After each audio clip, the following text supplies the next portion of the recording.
ത്രിയേക ദൈവത്തിൻ്റെ അതിപരിശുദ്ധ നാമത്തിന് മഹത്വം ഉണ്ടായിരിക്കട്ടെ. ഇന്ന് ഈ യൂട്യൂബ് ചാനൽ കൂടി എന്നെ ശ്രവിക്കുന്ന ഏവർക്കും ക്രിസ്തു യേശുവിൽ സ്നേഹവന്ദനം. കർത്താവിൽ പ്രിയരെ, ഇന്ന് നിങ്ങളുമായി അല്പസമയം പങ്കുവയ്ക്കുവാൻ ആഗ്രഹിക്കുന്ന വേദഭാഗം സങ്കീർത്തനം 19-7 മുതൽ 10 വരെയുള്ള വാക്യങ്ങളാണ്. വളരെ ശ്രദ്ധാപൂർവം വായിക്കേണ്ട ഭാഗമാണത്. കാരണം തിരുവചനത്തെക്കുറിച്ചും വചനത്തിൻ്റെ വിവിധ നാമകരണങ്ങളെക്കുറിച്ചും വചനത്തിൻ്റെ പ്രത്യേകതകളെക്കുറിച്ചും തന്നെയുമല്ല അത് പ്രമാണിക്കുന്നവർക്ക് ലഭിക്കുന്ന നന്മകളെക്കുറിച്ചുമൊക്കെ വളരെ ആഴമായി അത് പ്രതിപാദിക്കുന്നു. ന്യായാധിപന്മാരുടെ പുസ്തകത്തിൽ അതിൻ്റെ 14-ാം അധ്യായത്തിൽ നാം വായിക്കുന്നുണ്ട്. ശിംശോൻ ഫെലിസ്ത്യരോട് ഒരു കടങ്കഥ ചോദിക്കുന്നു. ഭോക്താവിൽ നിന്ന് ഭോജനവും മല്ലനിൽ നിന്ന് മധുരവും പുറപ്പെട്ടു. അതിൻ്റെ ഉത്തരം ശിംശോൻ തന്നെ പറയേണ്ടി വന്നു. അതെ, സിംഹത്തേക്കാൾ ബലമുള്ളതെന്ത്, തേനിനേക്കാൾ മധുരമുള്ളതെന്ത്? നമ്മുടെ പ്രതിവാദി വിഷയം തേനിനേക്കാൾ മധുരമുള്ളത് എന്ത്? നാം മേലുദ്ധരിച്ച വേദഭാഗത്തിൽ പറയുന്നുണ്ട്, തേനിനേക്കാളും തേൻകട്ടയേക്കാളും മധുരമേറിയതാണ് വചനമെന്ന്. ഇവിടെ തേനിന് വളരെ പ്രത്യേകതയുള്ളതായി എടുത്തു കാണിക്കുന്നുണ്ട്. കാരണം അത് നമ്മുടെ വായിലെ കയ്പകറ്റുന്നു, വ്രണങ്ങളെയും മുറിവുകളെയും ഉണക്കുന്നു, കണ്ണിനെ പ്രകാശിപ്പിക്കുന്നു. അങ്ങനെ വളരെയധികം ഗുണങ്ങളുള്ളതാണ് തേൻ. എന്നാൽ അതിനേക്കാളും ഗുണമേറിയതാണ് വചനമെന്ന് നമുക്കത് വായിക്കുമ്പോൾ മനസ്സിലാകും. കാരണം തേൻ നമ്മുടെ ഭൗതികമായ ആവശ്യങ്ങൾ തരുമ്പോൾ വചനം നമ്മുടെ ആത്മീയമായ ഔഷധമായി തീരുന്നു.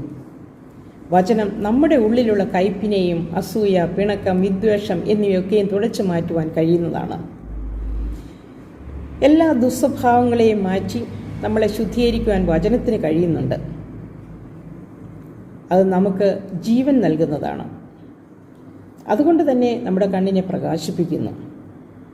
അപ്പോൾ ഇത്രമാത്രം ഗുണമേറിയ വചനം നാം വെറും അലക്ഷ്യമായി കാണരുത്. വായിക്കുന്നതും വളരെ ശ്രദ്ധാപൂർവമായിരിക്കണം. അത് പ്രമാണിക്കുന്നതും അതിനപ്പുറം ശ്രദ്ധയോടുകൂടി. ഇവിടെ വായിച്ച വേദഭാഗത്തിൽ നാം കാണുന്നുണ്ട് വചനത്തിന് ഉപയോഗിക്കുന്ന മറ്റ് 6 നാമകരണങ്ങൾ. അതിലൊന്നാണ് യഹോവയുടെ ന്യായപ്രമാണം. 1-ാം സങ്കീർത്തനത്തിൽ നാം പ്രകാരം വായിക്കുന്നു, അവൻ്റെ ന്യായപ്രമാണം രാപ്പകൽ ധ്യാനിക്കുന്നവൻ ഭാഗ്യവാൻ.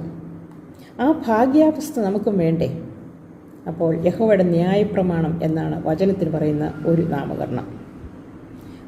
അതുകൊണ്ടാണ് നാം 119-ാം സങ്കീർത്തനത്തിൽ തന്നെ പറയുന്നുണ്ട്, യഹോവയുടെ ന്യായപ്രമാണം ധ്യാനിക്കുമ്പോൾ അവൻ നമ്മുടെ കണ്ണുകളെ പ്രകാശിപ്പിക്കണമെന്ന് നാം പ്രാർത്ഥനയോടുകൂടി വേണം നാം അത് ധ്യാനിക്കുവാൻ. 2-ാമത് യഹോവയുടെ സാക്ഷ്യം. നിന്റെ സാക്ഷ്യങ്ങൾ എൻ്റെ ധ്യാനമായിരിക്കൊണ്ട് എൻ്റെ സകല ഗുരുക്കന്മാരിലും ഞാൻ നീതിമാനാകുന്നു. ഇവിടെ വളരെ അതിശയകരമായിട്ടാണ് വചനത്തെ ചിത്രീകരിച്ചിരിക്കുന്നത്. ഗുരുക്കന്മാരെക്കാൾ ജ്ഞാനം ലഭിക്കാനും നീതിയോടുകൂടി ജീവിപ്പാനും വചനം സഹായിക്കുന്നതെന്നാണ്. അതുകൊണ്ടാണത് യഹോവയുടെ സാക്ഷ്യമായി തീരുന്നത്. 3-ാമത് യഹോവയുടെ ആജ്ഞകൾ, സ്റ്റാറ്റിറ്റ്യൂഡ്സ്. നമുക്കറിയാം, പരിചയമില്ലാത്ത ഒരു വഴിയിൽ കൂടി യാത്ര ചെയ്യുമ്പോൾ നമ്മെ നേരായ മാർഗത്തിലേക്ക് നയിക്കുവാൻ ചിലയിടത്തൊക്കെ സൈൻ ബോർഡ്സ് കാണാം. അതുപോലെയുള്ള സൈൻ ബോർഡാണ് തിരുവചനം. കാരണം നമ്മളെ നേരായ മാർഗത്തിൽ ലക്ഷ്യസ്ഥാനത്ത് എത്തിക്കുവാൻ അത് നമ്മെ സഹായിക്കും. നിന്റെ ചട്ടങ്ങളെ എനിക്ക് ഉപദേശിച്ചു തരണമേ, അപ്പോൾ നിത്യതയിലേക്കുള്ള ശരിയായ വഴി അറിയുവാൻ ഈ വചനം നമ്മെ സഹായിക്കും. 4-ാമത് അത് യഹോവയുടെ കൽപ്പന എന്ന് പറയുന്നു, അതായത് കമാൻഡ്മെൻറ്റ്സ്. കൽപ്പന എന്ന് പറഞ്ഞാൽ അത് അനുസരിക്കേണ്ട ഒരു കാര്യമാണ്. ഒരു ഡോക്ടറുടെ അടുത്ത് ഒരു രോഗി ചെന്നാൽ ആ രോഗവിവരമൊക്കെയും കേട്ട ശേഷം ഡോക്ടർ ഒരു പ്രിസ്ക്രിപ്ഷൻ എഴുതി കൊടുക്കും. ആ പ്രിസ്ക്രിപ്ഷൻ എഴുതിയിരിക്കുന്നത് അത് തീർച്ചയായിട്ടും ആ രോഗി നിഷ്കർഷിച്ച് അത് ഏറ്റെടുത്ത് അത് ശ്രദ്ധാപൂർവം അത് കഴിക്കേണ്ട മരുന്നുകൾ സമയത്ത് കഴിക്കുകയും അതൊക്കെയും ആ പറയുന്ന ഡോക്ടർ പറയുന്നതനുസരിച്ച് ചെയ്തെങ്കിൽ മാത്രമേ അതിൽ നിന്ന് ആ രോഗത്തിൽ നിന്നൊരു വിമുക്തി ലഭിക്കുകയുള്ളൂ. അങ്ങനെയെങ്കിൽ ഇപ്രകാരം ഒരു കൽപ്പന നമ്മുടെ കർത്താവ് തരുമ്പോൾ ആ കൽപ്പന പ്രമാണിക്കേണ്ടതിൻ്റെ ഉത്തരവാദിത്വം നമുക്കുണ്ട്. എന്നിട്ട് സകല കൽപ്പനകളെയും സൂക്ഷിക്കുന്നിടത്തോളം ഞാൻ ലജ്ജിച്ചു പോകുകയില്ല. അത് നമുക്ക് നല്ല ബുദ്ധിയും പരിജ്ഞാനവും തരുന്നതാണ്. അതുകൊണ്ട് തന്നെ തിരുവചനം അനുസരിക്കേണ്ടതാകുന്നു. 5-ാമത് പറയുന്നു, അത് യഹോവയുടെ ഭക്തി, ഫിയർ ഓഫ് ദ ലോർഡ്. യഹോവ ഭക്തി ജ്ഞാനത്തിൻ്റെ ആരംഭമാകുന്നു. പരിശുദ്ധനെക്കുറിച്ചുള്ള പരിജ്ഞാനം വിവേകമാകുന്നു. യഹോവ ഭക്തി ജീവഹേതുവും അതുള്ളവൻ തൃപ്തനായി വസിക്കും എന്നൊക്കെയും നാം വായിക്കുന്നുണ്ട്. അവന് അനർത്ഥം നേരിടുകയില്ല. 6 പറയുന്നു, അത് യഹോവയുടെ വിധികൾ. നിന്റെ വിധികൾ നിമിത്തം ഞാൻ ഭയപ്പെടുന്നു. അപ്പോൾ അത് യഹോവയുടെ വിധികളാണ്. അപ്പോൾ വചനത്തിൻ്റെ ഓരോ നാമകരണമാണ് അവിടെ പറയുന്നത്. ഈ വചനമെല്ലാം പരിശുദ്ധാത്മാ നിയോഗപ്രകാരം എഴുതപ്പെട്ടതാണ്. അതുകൊണ്ട് തന്നെ മനുഷ്യൻ സകല സൽപ്രവൃത്തിയും വക പ്രാപിച്ച് തികഞ്ഞവനായി തീരേണ്ടതിന് അവനാവശ്യമായ എല്ലാം ഇതിലടങ്ങിയിട്ടുണ്ട്. അവനുള്ള ശാസനകൾ, ഉപദേശങ്ങൾ, അവനെ അനുഷ്ഠിക്കേണ്ട കാര്യങ്ങൾ, അവൻ്റെ ഗുണീകരണത്തിന് ആവശ്യമായ കാര്യങ്ങൾ എല്ലാം ഇതിൽ അടങ്ങിയിട്ടുണ്ട്. അതുകൊണ്ട് അത് നാം വെറുതെ തള്ളിക്കളയാൻ പാടില്ല. വലിയ കൊള്ള കണ്ടു കിട്ടിയവനെ പോലെ നാം വചനത്തിൽ ആനന്ദിക്കണം. അത് വളരെ ആർത്തിയോടുകൂടി ഭക്ഷിക്കുകയും ചെയ്യണം. ഈ വചനത്തിൻ്റെ പ്രത്യേകതകൾ എന്താണെന്ന് നമുക്ക് നോക്കാം. അത് തികവുള്ളതാണ്. Means that is perfect. പൂർണ്ണതയുള്ളതാണ്. ഒരു ഊനവുമില്ല. യഹോവയുടെ വചനം ഊതിക്കഴിച്ചതാണ് എന്ന് നാം വായിക്കുന്നു. അത് സത്യമാണ്, അത് വിശ്വാസ്യമാണ്, അത് നേരുള്ളതാണ്, അത് നീതിയുള്ളതാണ്. അപ്പോൾ ഈ വചനങ്ങൾ പ്രമാണിക്കുമ്പോൾ നമുക്കെന്തെല്ലാം ഗുണങ്ങളാണ് ലഭിക്കുന്നതെന്ന് കൂടി നമുക്ക് നോക്കാം. എന്തെല്ലാം അനുഗ്രഹങ്ങൾ നമ്മൾ പ്രാപിക്കും? ഒന്നാമതായി അത് പ്രാണനെ തണുപ്പിക്കുന്നു. അതായത് നീറിപ്പുകയുന്ന അവസ്ഥയിൽ ആശ്വാസവും സമാധാനവും ലഭിക്കുവാൻ ഈ വചനം വായിച്ചാൽ മാത്രമേ അത് നമുക്ക് ലഭിക്കുകയുള്ളൂ. തീർച്ചയായിട്ടും ഒരു മനുഷ്യന് ആശ്വസിപ്പിക്കാവുന്ന അതിനൊക്കെ ഒരു പരിമിതിയുണ്ട്. എന്നാൽ തിരുവചനത്തിൽ കൂടി നമുക്ക് വളരെ ആശ്വാസം ലഭിക്കും. അതുകൊണ്ടാണ് അത് പ്രാണനെ തണുപ്പിക്കുന്നതാണെന്ന് പറയുന്നത്. പക്ഷെങ്കിൽ അത് ഏതവസ്ഥയിലായിരുന്നാലും നാം വായിക്കണം. അതായത് യോർദാൻ പ്രദേശം പോലെ താഴ്ചയുടെ അവസ്ഥയിലോ, ഹെർമോൻ പർവ്വതം പോലെ ഔന്നത്യത്തിൻ്റെ അവസ്ഥയിലോ, മിസാർ മലകളെ പോലെ ചെറിയ കുന്നും കുഴിയും പ്രശ്നങ്ങളും പ്രയാസങ്ങളും ഉള്ള അവസ്ഥയിലോ, ഏതവസ്ഥയിലായാലും അത് വായിക്കണം. അങ്ങനെ അത് വായിക്കുമ്പോൾ അത് നമ്മുടെ പ്രാണനെ തണുപ്പിക്കും.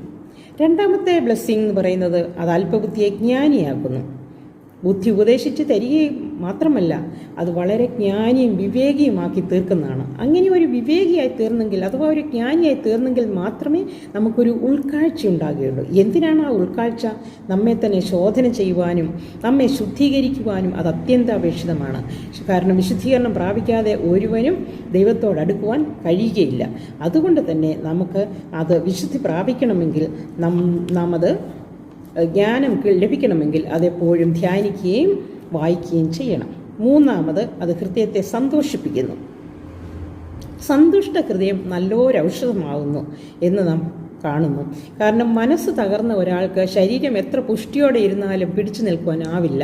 അതേസമയം ശരീരം ശോഷിച്ചിരിക്കുന്ന ഒരു വ്യക്തിക്കും മനസ്സിൻ്റെ ധൈര്യം, അത് പറയുന്ന സദൃശാക്തി പറയുന്ന പോലെ, അപ്പോൾ ഒരു പുരുഷൻ്റെ ധീരത അവൻ്റെ ദീനത്തെ സഹിക്കുന്നു എന്ന് പറഞ്ഞതുപോലെ, കാര്യം മനസ്സിന് ശക്തിയുണ്ടെങ്കിൽ, മനസ്സിന് ആ ശക്തിയും കൃപയും ഉണ്ടെങ്കിൽ തീർച്ചയായിട്ടും നമ്മുടെ രോഗത്തെയൊക്കെയും സഹിക്കുവാൻ നമുക്ക് കഴിയും. അപ്പോൾ ഹൃദയം സന്തോഷത്തോടെ ഇരിക്കുകയാണ് അത്യന്താപേക്ഷിതമായ കാര്യം.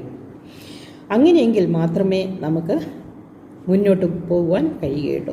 നാലാമത് അത് കണ്ണുകളെ പ്രകാശിപ്പിക്കുന്നു. എന്തിനു വേണ്ടിയാണ് കണ്ണുവിനെ പ്രകാശിപ്പിക്കുന്നത്? ദൈവത്തെ കാണുവാനും ദൈവസ്നേഹത്തിൽ മറ്റുള്ളവരെ കാണുവാനും. എങ്കിൽ മാത്രമേ അവരോടൊപ്പം ഐക്യമത്യപ്പെട്ട് അവരുടെ താഴ്ചയിലേക്ക് ഇറങ്ങിച്ചെന്ന് അവരുടെ അവസ്ഥയെ മനസ്സിലാക്കി അവരെ സഹായിക്കുവാനും അവരോട് സ്നേഹത്തിൽ ഇടപെടുവാനും ഒക്കെ നമുക്ക് കഴിയുള്ളൂ. അതുകൊണ്ടാണ് അത് കണ്ണിനെ പ്രകാശിപ്പിക്കുന്നതെന്ന് പറയുന്നത്. അഞ്ചാമത് അത് എന്നേക്കും നിലനിൽക്കുന്നു. നാം പറയാറുണ്ട്, അതെ, പുല്ലുണങ്ങുന്നു, പൂവാടുന്നു, എന്നാൽ എന്നേക്കും നിലനിൽക്കുന്ന ദൈവത്തിൻ്റെ വചനം മാത്രമേ ഉള്ളൂ. ആയതിനാൽ ഈ വചനമാണ് നാം എപ്പോഴും കൈക്കൊണ്ട് നമ്മൾ അനുഗ്രഹങ്ങളെ പ്രാപിക്കേണ്ടത്. നമ്മെ നിത്യതയിലേക്ക് നടത്തുന്നത് ഈ വചനം മാത്രമാണ്. ആ പ്രത്യാശയുടെ തീരത്തിൽ നാം അണയണമെങ്കിൽ ഈ വചനത്തിൽ കൂടി മാത്രം നാം യാത്ര ചെയ്തെങ്കിലേ സാധിക്കുകയുള്ളൂ. ആയതിനാൽ ഈ വചനത്തിൽ നാം ധ്യാനിച്ച് വചനപ്രകാരം ജീവിച്ച് ക്രിസ്തുവിൻ്റെ ഭാവമുള്ളവരായി ജീവിക്കുവാൻ ശ്രമിക്കണം. ആയതിനാൽ അതിനുവേണ്ടി ദൈവം തമ്പുരാൻ നമ്മെ ഏവരെയും വാഴ്ത്തി അനുഗ്രഹിക്കട്ടെ എന്ന് പ്രാർത്ഥിച്ചുകൊണ്ട് എൻ്റെ വാക്കുകളെ ചുരുക്കുന്നു. ദൈവം നിങ്ങളെല്ലാവരെയും സമൃദ്ധി അനുഗ്രഹിക്കട്ടെ. ആമേൻ.